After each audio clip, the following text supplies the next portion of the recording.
Sidewalk Side Spirits. We're a New Orleans-based spirit incubator company. We create brands.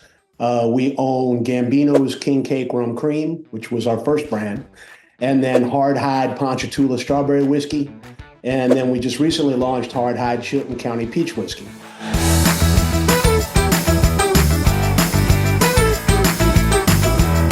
Well, there's a lot of ways to define success. So one is you could make money. That's the best way to define it, right? So far, the brands that we've created are very locally driven, with the exception of HardHide, which has national applications. Gambino's King Cake Rum Cream was a crazy idea that we came up with during COVID, based around New Orleans Mardi Gras. And my partners, Max and Lauren Messier and Lauren Myerscough, who own Cocktail and Sons, actually had a king cake cocktail syrup that was very popular in New Orleans. So I had a crazy idea to take that and merge it with a rum cream. And Max was able to work out the formula. And friends of mine at Rum Chata were able to make that product for us. It was during COVID. It was really crazy. Mardi Gras got canceled. We thought we were going to get our butts whooped and lose a lot of money. Turns out we sold 5,000 cases in 4 weeks, and it just went crazy in Louisiana, Mississippi, and Alabama. If you know a little bit about Mardi Gras, king cake is the official dessert pastry of Mardi Gras. There's several bakeries that sell them, and we teamed up with the biggest baker in the state who ships his worldwide to license their name. So, at the time, I was the U.S. CEO for a tequila company, and most of our business was all on premise. So that was really bad. That did not work out well. I ended up having to furlough everyone, and they wanted me to take a pay cut. And I said, no. Instead of doing that, cut my salary in half, take that money, put it into the tequila company for equity, and don't pay attention to me launching this crazy king cake rum cream idea. And my partners in this were all Mexican, Canadian, and Australian. So none of them knew anything about Mardi Gras. So it turned out that people went absolutely crazy because they couldn't go to Mardi Gras, but they could go to the liquor store or the grocery store. And we put this product right next to the king cake displays, and it just flew. Absolutely just killed it. So I signed a distribution agreement for the tequila company with 375 Park. And I've been around the industry for a long time. I've worked for Glazer Wholesale twice in my career, which is now Glazer Southern. I worked for Brown Forman for 5 years. I worked for Allied Domecq for 11 years, which at the time was the second biggest liquor company in the world. Then I went and was one of the first employees for X-Rated. DeCourt Martin was the name of the company. And we built X-Rated and sold that for a significant amount of money. Then I started the U.S. company for the Sorales family out of Puerto Rico and Don Q Rum. And I built their company in the U.S. and ran that for 11 years. Then got a little bored and jumped to Tequila Tromba and launched this crazy king cake thing. And when I signed the distribution deal, they really didn't need me anymore. And my last kid had graduated college, and we were living in Dallas, and I wanted to move back home to New Orleans. So my wife jumped on the bandwagon with me and took a chance, and we started this company with Max and Lauren.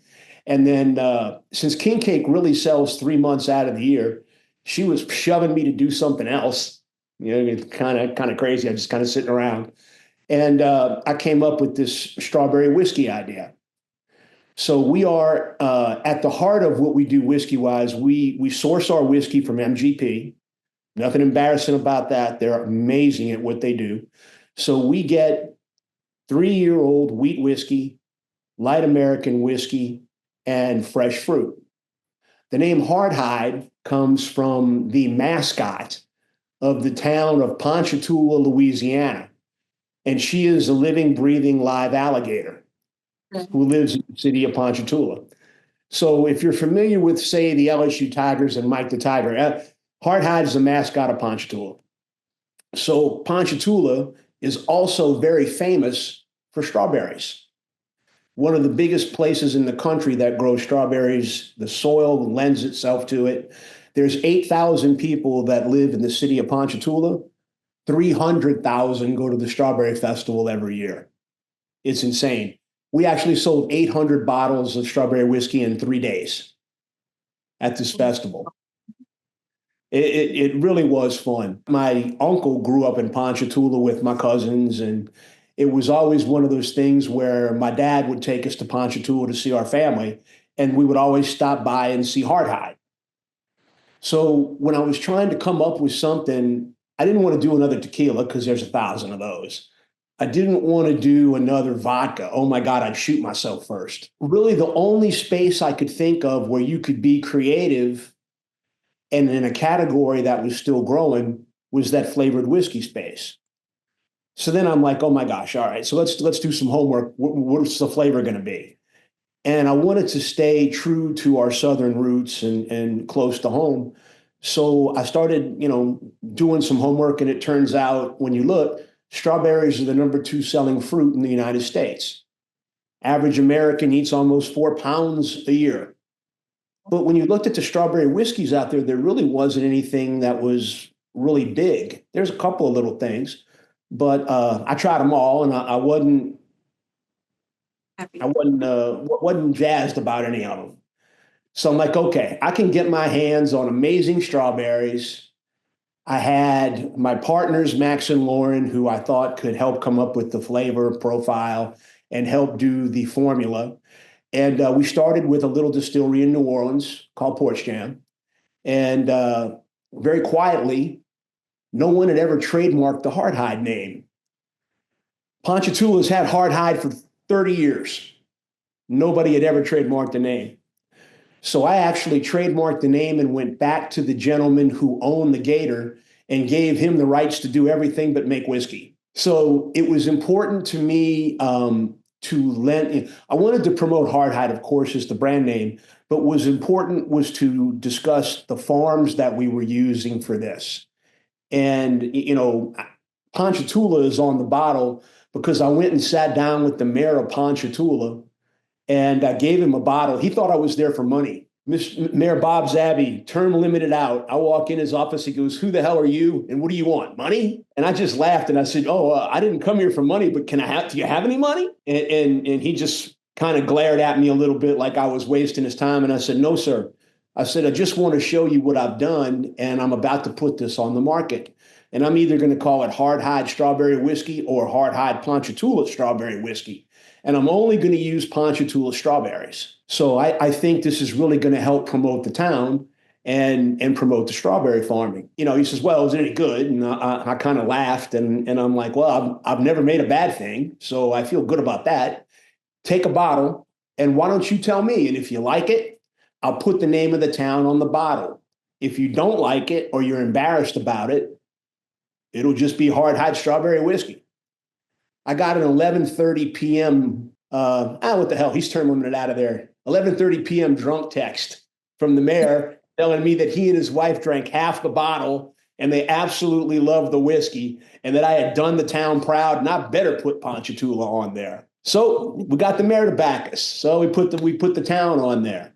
So that kind of gave me the idea going forward that other flavors we would do, we wanted to stress that we were 86 proof because whiskeys like Crown Royal are 70. Some of them that are flavored are even 60. So we were 86 proof, which I believe is the proof God intended whiskey to be, but that's just me. That we used fresh fruits, more importantly, fresh fruits from small family farms. So we get our strawberries from the Landry Poche farm, which is right outside of Ponchatoula. And we get the peaches for the peach whiskey from the Durbin family farms out in Clanton, Alabama. These are 4th and 3rd generation family farms, right? So I'm not buying my strawberries from Bill Gates or any of these other people. I mean, we're really working with local family-owned independent farmers, and it's helping them promote their products as well. So we got the peaches from Clanton, Alabama, and the strawberries came from Ponchatoula, Louisiana. So whatever flavors we'll do, will always be 86 proof. We'll always use real fruit flavors. We use 3-year wheat whiskey with the blend of light American whiskey. and so little auxiliary sugar and coloring that legally we don't even have to claim it on the bottle. So you're getting the whiskey, you're getting the fruit. At 86 proof, it is not overly sweet because a lot of people will look at flavored whiskeys and go, oh, it's so sweet, I don't want that. So we use quality wheat aged whiskey, really special fruit.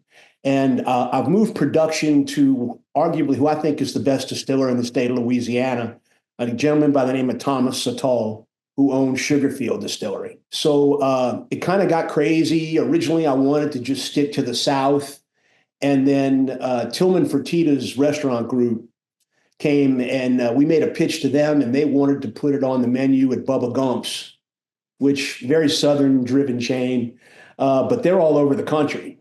So I had to open a few more states. So I'm way spread thin now. It's just me, but it's fun. And we've gotten some really nice medals from you guys. We medaled at the SIP contest. We medaled at Tales of the Cocktails contest. So I really feel good about the quality of the whiskey and the product. Now it's just trying to get it out there,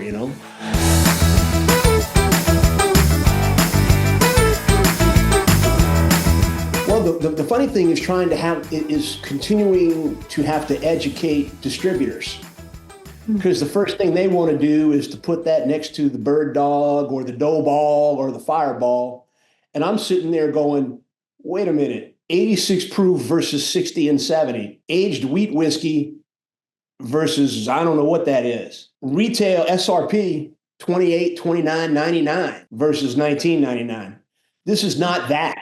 This is Crown Royal flavors or Jack Daniel's flavors plus. So, don't shelve me in the bottom shelf or in the middle row next to the whatever ball it is of the day.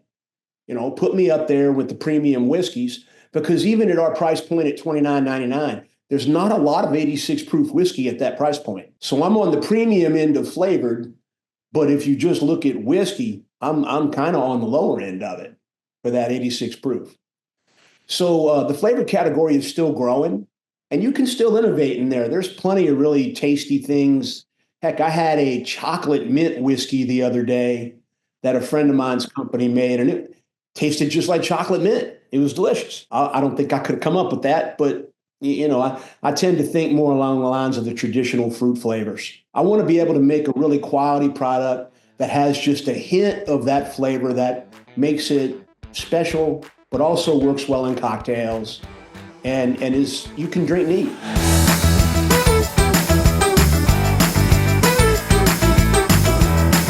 I'm going to ask them what they like, okay. Right? Because I want to know if you're a Woodford drinker, a Maker's drinker, a Jack Daniel's drinker. Maybe you're going to look at me and go, flavored whiskey, and just make a frown face. Because I get plenty of people who do that when I first bring that up. And that's only because of what's come before it. What's come before it is very artificially flavored and very low proof, which, too much sugar and not enough alcohol tends to mess you up if you drink too much or have a bad hangover. I'm not guaranteeing no hangovers by any stretch. But, what I would say to that person is just try this. If you really like whiskey, do you like strawberries? Most people like strawberries. So this is really a nice, elegant whiskey with a little bit of strawberry to it, or a nice, elegant wheat whiskey with a little bit of peach to it. It's not overpowering. It's very well balanced. Not everything does that. I won't say we're the only one. There's some really good stuff out there, but I would say that we do this very well. And that's the difference between us and some other folks. When I do my spiel, for retailers or bartenders or whatever, I always point at the Crown Royal behind the bar, and I'm like, in my best New Orleans accent, we ain't scared to be compared, and that's what we want. We want to be compared to those products. We're not interested in what the balls or any of those guys are up to. We're a quality whiskey with fresh fruit at a much higher proof.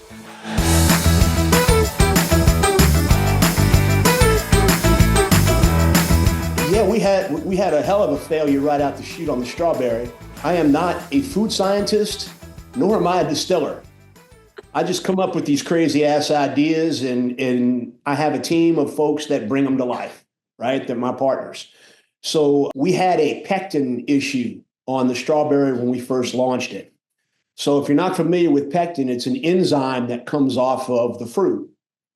So that first batch we made it was on, I hate to use the word juicy, but it was really a little juicy because of all the berries, and it was delicious. But the shelf life and the stability was a nightmare. Okay. So, we bottled a couple hundred cases and we were all excited and ready to go.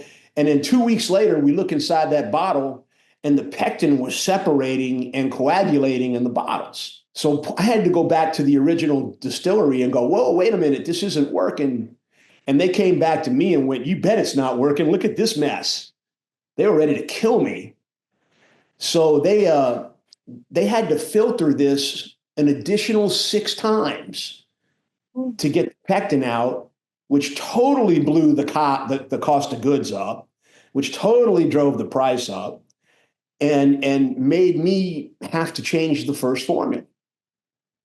So then I called in. I had a friend who had a hibiscus liqueur. It's called Sorrel, and Jackie dropped Hobie Wedland's name to me. And Hobie and his partner, Justin, are food scientists, world-class food scientists.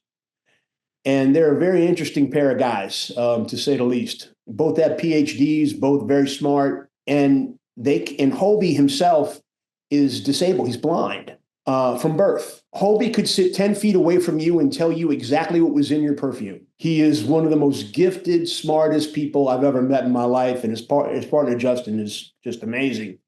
So those guys came in like John Wayne and fixed everything. We changed distilleries, and that distiller made a couple of little hints on the strawberry himself. And he had been used to using strawberries in his rum. He's got a rum liqueur that he makes. So he's used to using the fresh fruit. So between Hobie, Justin, and Thomas, they fixed everything. And we were able to get very close, if not almost spot on with that first formula. But boy, I tell you what, for a good 3 months, I was scared to death. It was like, oh my God, what have I done? I blew this one. But everything ended up working out really, really well. Like I said, the strawberry has won some national awards. It's on a bunch of menus. It's proven to be very popular here in Louisiana and grows more every month. We get on more menus, more on-premise placements every month. And people are getting used to the fact that there is a strawberry whiskey, where before they would just like make a little face like, what? My wife, my partners, everyone, we're a very interesting company because between my wife and I, we have my best friend from college, my best friend from high school, one of my favorite cousins, and then we have some sweat equity partners. Hobie and Justin turned out to be such a valuable resource that they have equity in the company now, because I figured, oh my God, I'm going to have another problem sooner or later. And, they joined up on the team. We have Max and Lauren, of course, and their Cocktail and Sons background. And then I have a gentleman named Carlo Barone who handles our product with all the national account restaurants across the country. Fell in love with him. He did a great job, so he's in now. And then I have a gentleman here in New Orleans, JT Thomas, who is in charge of PR and does all our social media. And he and his partners did such a great job. They're involved now too. So it's a very eclectic, diverse group, and we have a lot of fun. I hate to be the only adult in the room sometimes, but it's like I tell them, it's not a democracy. It's a dictatorship. Love you all. I'll listen, but I have the crazy ideas. Y'all find a way to make them real. That's how we're going to do it.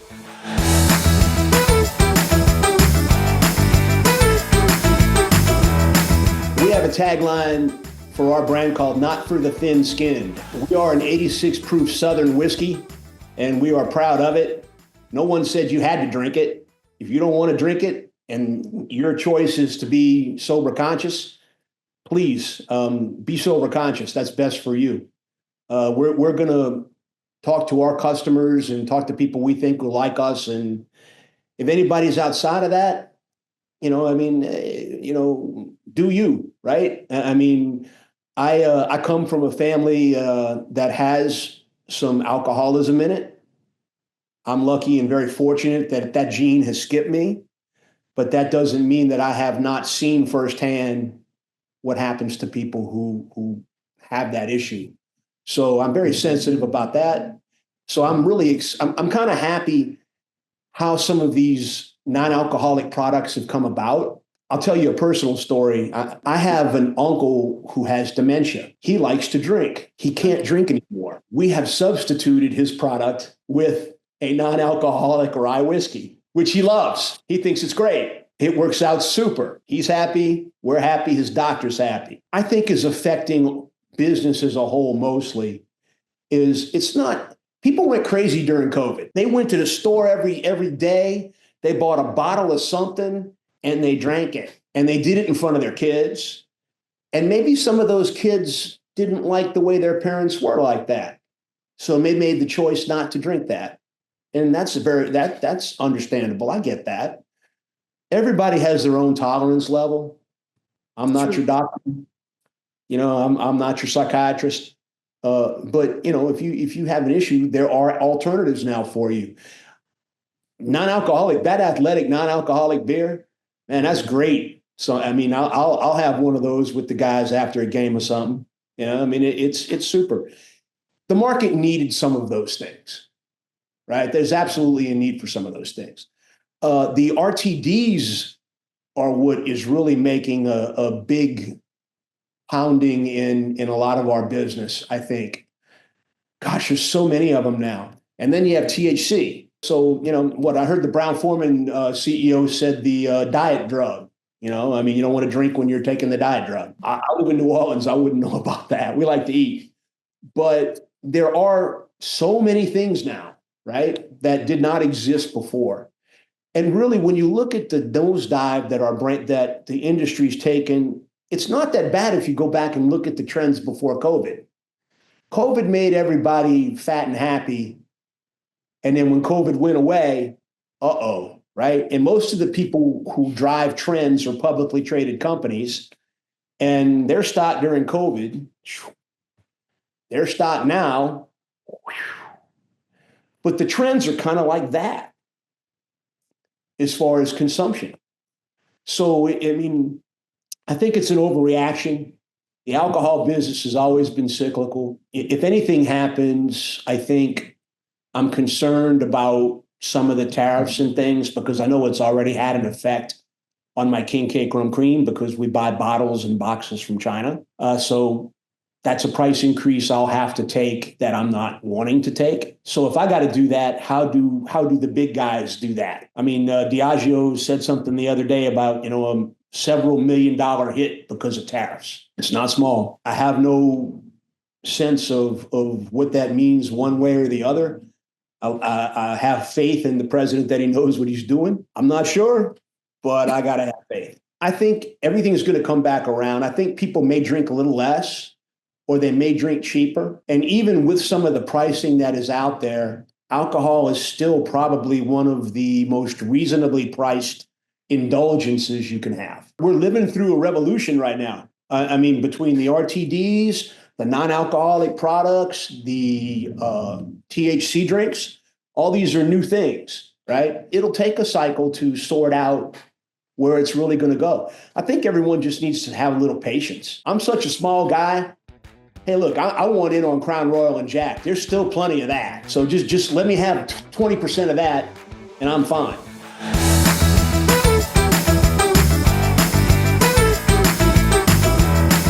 That's so hard. That's been the hardest question I've had to answer because, when you're in New Orleans, it is diverse and you have everybody here. So it's kind of hard to focus in on one particular socioeconomic background or ethnicity or any of that because we're all here and we all grew up in the same melting pot.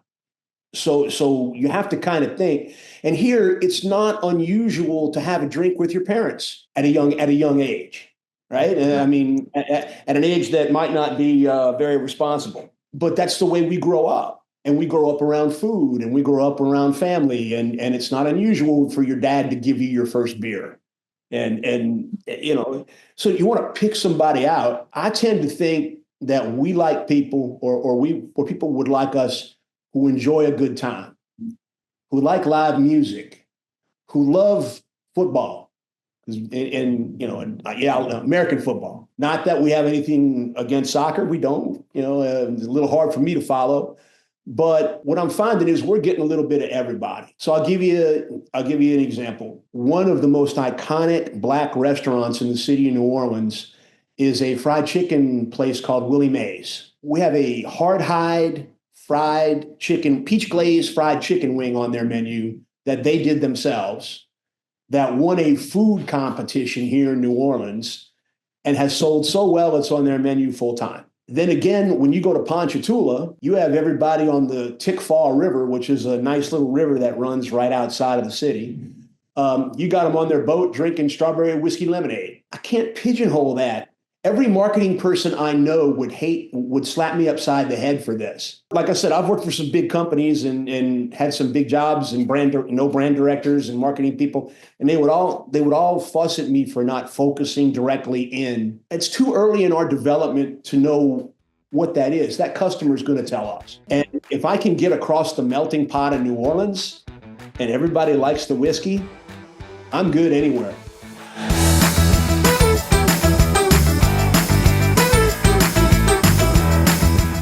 Everything we promote out there publicly has the name of that farm on there. If you go to the HardHideWhiskies.com website, if you're interested in the farm, you can go and get taken straight to the farm's website. We work really closely on, the type of fruit we want. You would think the fruit we're looking for is the most beautiful fruit that they have, right? Actually, we're looking for the fruit that's kind of beat up, that has the highest sugar content. Yeah, for the proof, so we can naturally sweeten the whiskey as opposed to artificially sweetening it. That was a good lesson one day. I didn't know that until the fruit guys explained it to me. I've learned more about farms and fruit than I ever dreamed I would possibly over the last 2 years. It's been fun. But we like to play everybody. We play everybody forward, and that includes the owners of HardHide, right? So the people who own the Gator. If you go to our website, and if you ever come to Louisiana and want to take a gator tour, you'll go to the Clebear's Gator Farm and you'll see them, and they're working on a new wildlife preserve. And we're actually donating money off of our sales to help them build that preserve. And we are the sponsor of the Gator exhibit.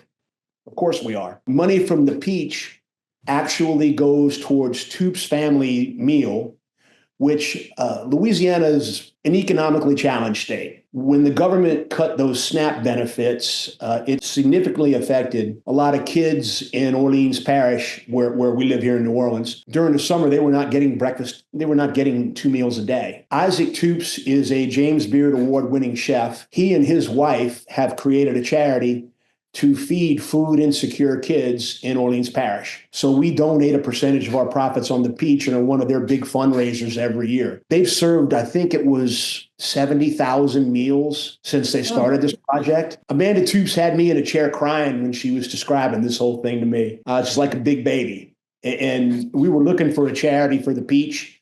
Everything we do has a charitable local component. The King Cake, when COVID hit, we set up a fund for bartenders in New Orleans who couldn't work because the mayor had closed all the bars down. And we did block grants for bartenders. And we always try and give something back locally. And that's part of the nature of what we do. My life doesn't change one way or the other. If I sell my company for $50 million tomorrow, my life really doesn't change. My Saints tickets might get better, but I'm not moving.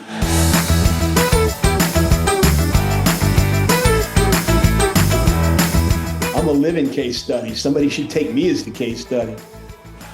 We do everything on a shoestring and a Band-Aid. And it's been pretty much all private money, with the exception of a very fat loan with some very nice interest. But we were very fortunate to do it and have the people who believed in us. The challenge is always money, but I don't know if we had millions of dollars more, we wouldn't need millions of dollars more. There's never enough. So my challenge is the distribution part of it has really changed. Distributors used to walk into a door and sell all the products they had, or at least try. Mm-hmm. Over the last 5 years, it's really turned into a service oriented thing where, oh, you need 3 bottles of Windsor Canadian? Check. 3 bottles of Windsor Canadian. Anything else? Oh, let me show you this HardHide whiskey that is so amazing. And there's a lot of reasons for that. I mean, they make the majority of the money off those big publicly traded companies, and the big publicly traded companies make them sign contracts that they're going to give them X amount of attention. And it's difficult to compete with that as a very small guy. You got to fight for everything. I'm blessed because along my career path, I've worked with so many of these guys already. They've always made money and I've always paid my bills. So, if I'm bringing them something, they know it's going to have a fighting chance. So I get a little more out of people than most, but it really is, it's so different. Before, there's been turnover generationally in these distributors where the family ownership is now on to the next generation of owner. And there's been so many people in the distribution end who have retired. And now people were moving up and getting sales jobs who never had sales jobs. So they weren't really taught to sell, but they were taught how to take an order. And what we have now is this huge number of people who are in the system who don't know how to sell or don't have the time to sell because they're too busy taking an order. And distributors trying to save money have shoved customers to websites to place their own order instead of sending somebody in to go sell to them. So everybody's trying to revalue engineer this entire segment, and it's crushing to small brands. Because I'm one guy. Who's got the better chance of selling more? A distributor with 100 salespeople on the street with a bottle in their hand presenting it, or the one guy? Well, once again, COVID, right? COVID changed the game. I mean, distributors all of a sudden didn't need on-premise salespeople. They needed more help in the store.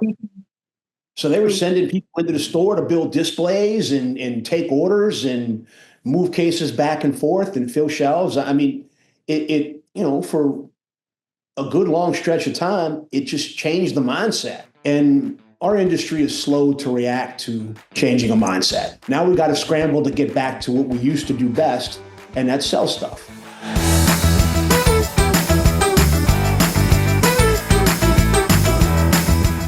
More than I can count, more than I have money for. Everybody's got an idea, right? So, there will be one more flavor of HardHide. I really don't want to do 4. I think 3 is good. I don't want to be a wine cooler. I don't want 20 HardHides on the shelf. I think retailers would kill me. We are about to launch a well-priced 151 rum here in Louisiana that we're excited about. That's a collaboration between myself and Sugarfield Distillery. We have more drive-through daiquiri places, frozen daiquiri places, probably than anywhere in the world. Frozen daiquiri place everywhere. You go to the French Quarter, they're everywhere. You go to Metairie, there's one on the corner every mile. I mean, it's a big deal here. So the amount of 151 that's sold is a pretty big deal. We're gonna put this out there and see if we can't capture some of that and see what happens. There's 2 more Gambino's creams that we'd love to do that are on the board. And then my wife came up with a really great idea. She makes a chocolate pecan pie every Christmas. It's the only time I get this pie. Of course, she uses bourbon in it. Without telling me, actually, she used half a bottle of Blanton's last Christmas.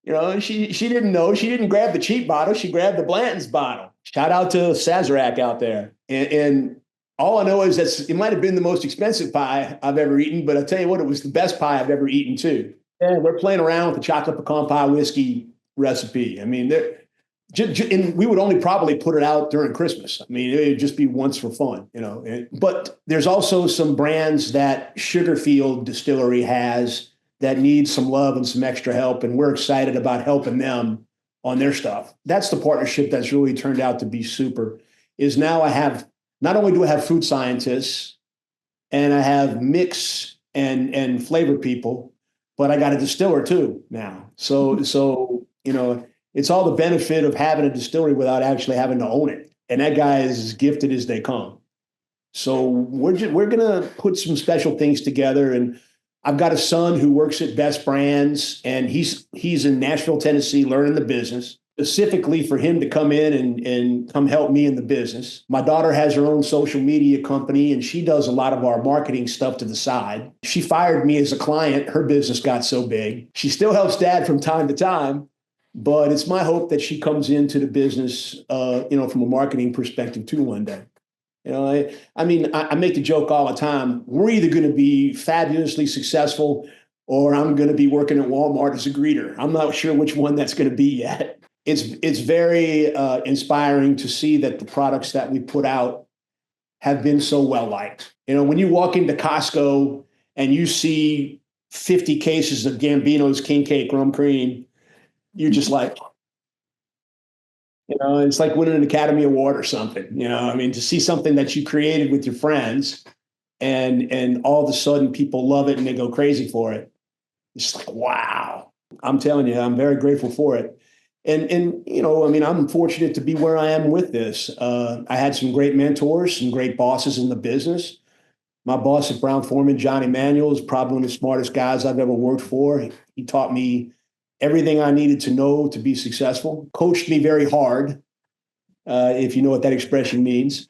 But it was fantastic, and my time in Allied Domet allowed me to make relationships with distributors across the country and get to know the families that own those distributorships. That was amazingly helpful. I'm one of the rare people who can actually say I've pretty much done every job around, from working at the warehouse to working at a store, to being a bouncer in a bar, to being a bartender, to running the state, to running a region, to running a division, to being vice president, to being COO, to having my own company. And it's been wild.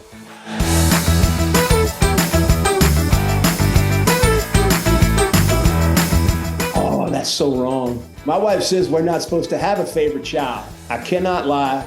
My favorite way to drink the strawberry whiskey is with lemonade. I can sip that all day at a game, and it's just delicious and refreshing. I'll drink a double shot of peach on the rocks too. I like that too. Let's just say I like the strawberry, my wife likes the peach, and we fight about it occasionally.